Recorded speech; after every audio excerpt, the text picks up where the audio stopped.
we've learned a couple of weeks ago, we have to have everything correct first. So me, I gotta have my hips a little bit above my knees, my feet are flat on the floor, my patient's in the supine position.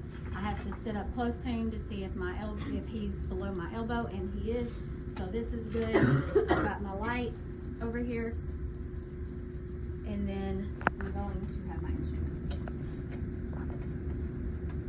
All right, so the first one I'm going to show you is the 1112 Explorer.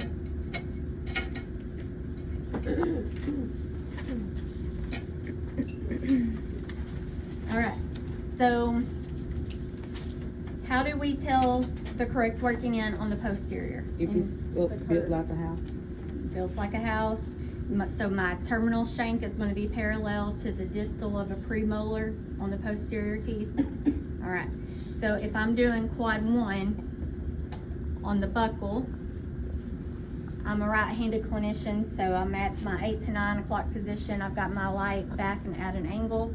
I'm going to use my mirror to retract the cheek. And I have to have my grasp correct on my mirror and on my instrument, okay? So I have to have my tip pointed interproximal to determine if I have the correct working in. Is this the correct working in? No. No, because it's going down and around. So if I flip it, now is this my right working in? Mm-hmm. Yeah. Right, because now my terminal shank is parallel to the distal of that premolar.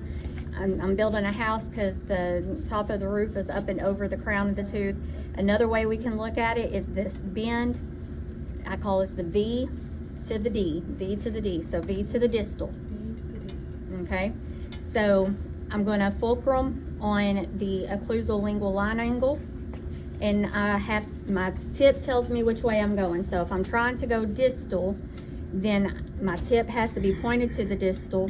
I'm starting at that distal line angle, and then I'm rocking my wrist, and I'm going to go halfway across that distal. Then I'm going to come off.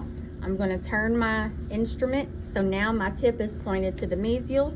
So now I'm going to go mesial. I'm starting back at that distal buccal line angle. Now I'm doing oblique strokes across the buccal, and then I have to row, row, row whenever I'm going interproximal, and I'm going at least halfway across the mesial. Then I'm going to come off. I'm going to move my fulcrum up, and then I'm going to go to number 2. I'm going to do the same thing. Pointed distal, so distal buccal line angle distal, and then distal buccal line angle to the mesial. Row, row, row, row, row, all the way interproximal. Okay, so that's how I find it on the posterior teeth. So now I'm going to look at my anterior teeth. Does anybody remember how we find the correct working in on our anterior? Because it's like the curve, right? It's going to be the curve. So remember, we divide the anterior teeth in half.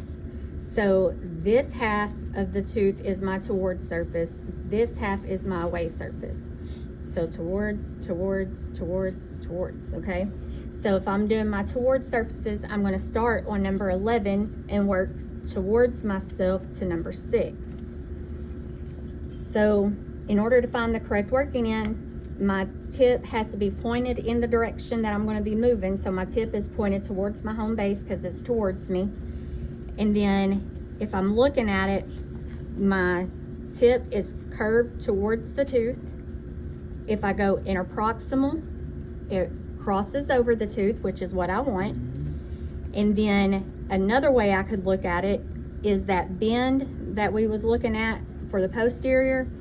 On the anterior, that bend is going to be pointing at the surface that you're filling. Okay, so there's 3 different ways you can look at this to tell the correct working in. So this is my correct working in, because if I had the wrong one, see how my tip is curved up, that would hurt. So this has to be it. So I'm going to start here at the midline. I'm going to sliver up like a little snake, and then I'm going to rock my wrist, and I'm going to go interproximal. Remember, we row, row, row to go interproximal, and I'm trying to stay on the lateral side of this tip third. So it's the first 1 to 2 millimeters of this instrument that I'm using. If my middle part of my working end or my heel third is touching the tooth surface, then I'm not adapted correctly, because that should never touch the tooth. So now I'm going to come to the next one. In half, slide up like a snake, row, row, row, halfway interproximal. So I would do all of my surfaces towards me on my anterior to number 6, and then I would have to do my away surfaces. What do you think I'm going to do to my instrument to do my away surfaces? I'm going to flip it. So if that was my end for my towards, then I'm just going to flip it, and I can double check myself by putting it on here, making sure that it's pointed away from me and it's curved towards the tooth, and whenever I cross over, it's crossing over that anterior, and my V is pointing at the surface that I'm feeling.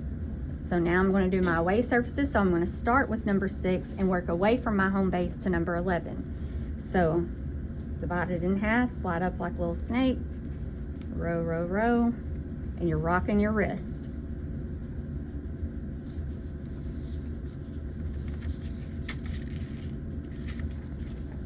Okay, so you should not be doing this.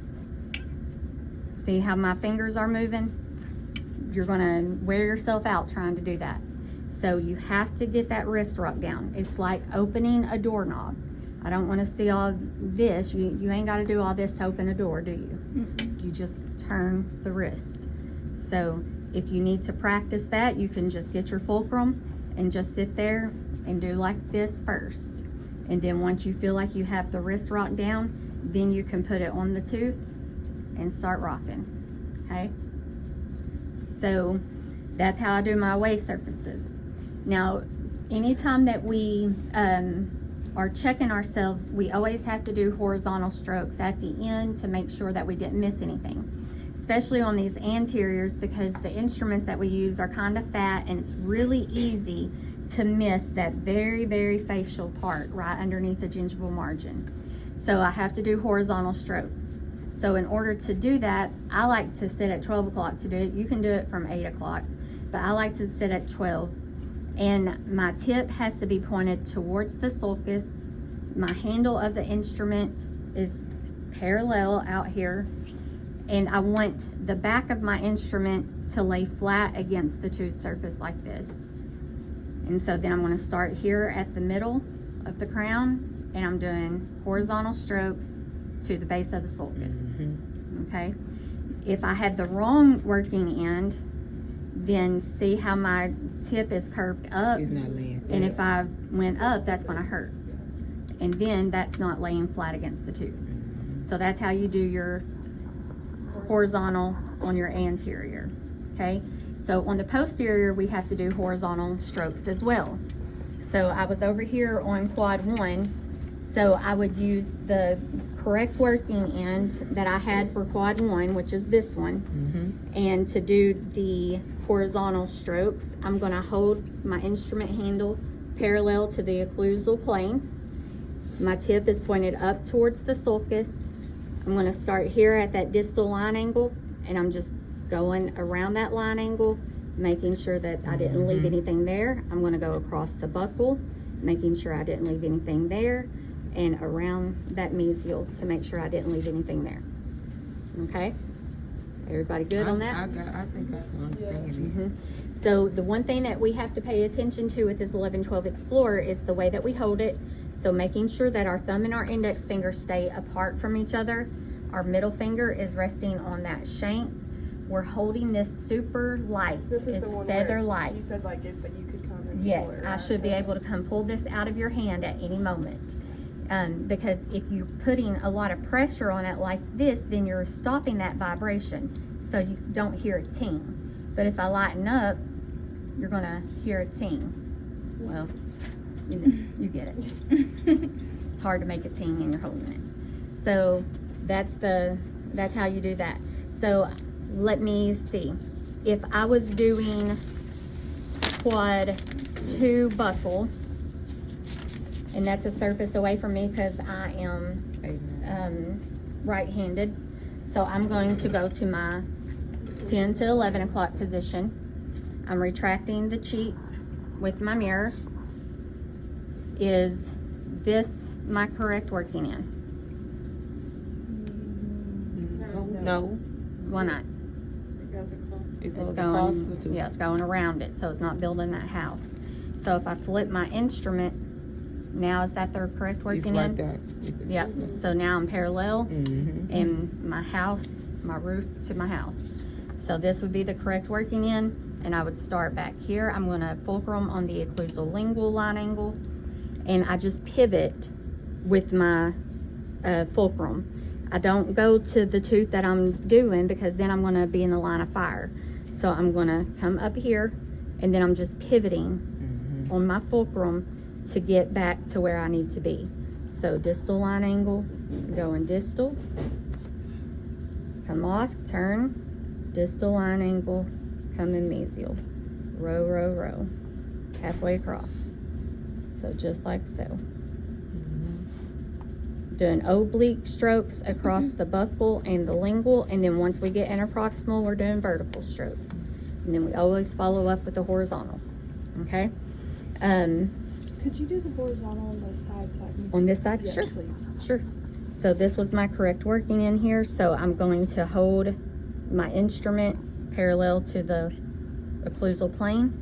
My tip is pointed towards the sulcus, and I'm going to go around that distal line angle there. I'm going to go across the buccal Mhm. and across that mesial line angle. Okay.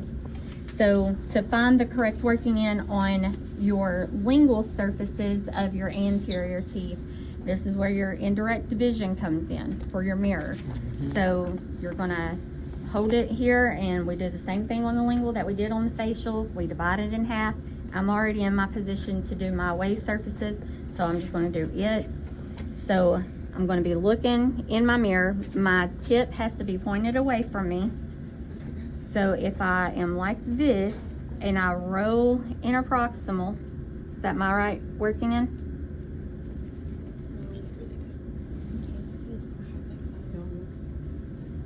Yeah. We're like, oh no. Because it's coming across the tooth. So this would be my correct working in, because if I had the wrong one, then I would be parallel, going interproximal. So you look at it the same way. It's just harder to tell with your indirect vision because everything's backwards. Yeah. So this would be my correct working in. I'm doing away, so I'm going to start on 6 and work away from my home base and do all of my away surfaces all the way to number 11. Okay, everybody good there? Okay, so that's the 11-12 Explorer.